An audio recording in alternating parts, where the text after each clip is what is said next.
மஞ்சள் மீனின் மாய உலகம். ஒரு சிறிய கிராமத்தில் அரவ் என்ற சிறுவன் இருந்தான். அவனுக்கு ஓவியம் வரைவது மிகவும் பிடிக்கும். ஒருநாள் அவன் நோட்டு புத்தகத்தில் ஒரு மஞ்சள் நிற மீனை வரைந்தான்.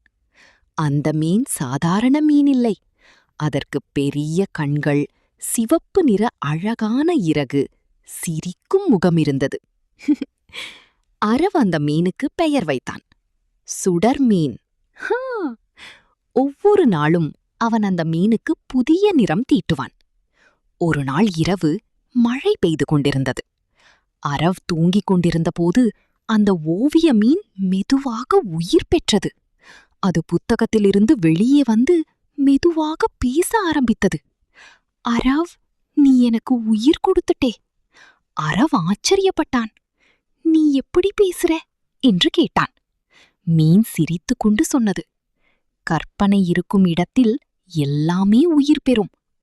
அதன் பிறகு அந்த மீன் அரவை கொண்டு ஒரு மாய உலகத்துக்குச் சென்றது, ரெயின்போ. அங்கே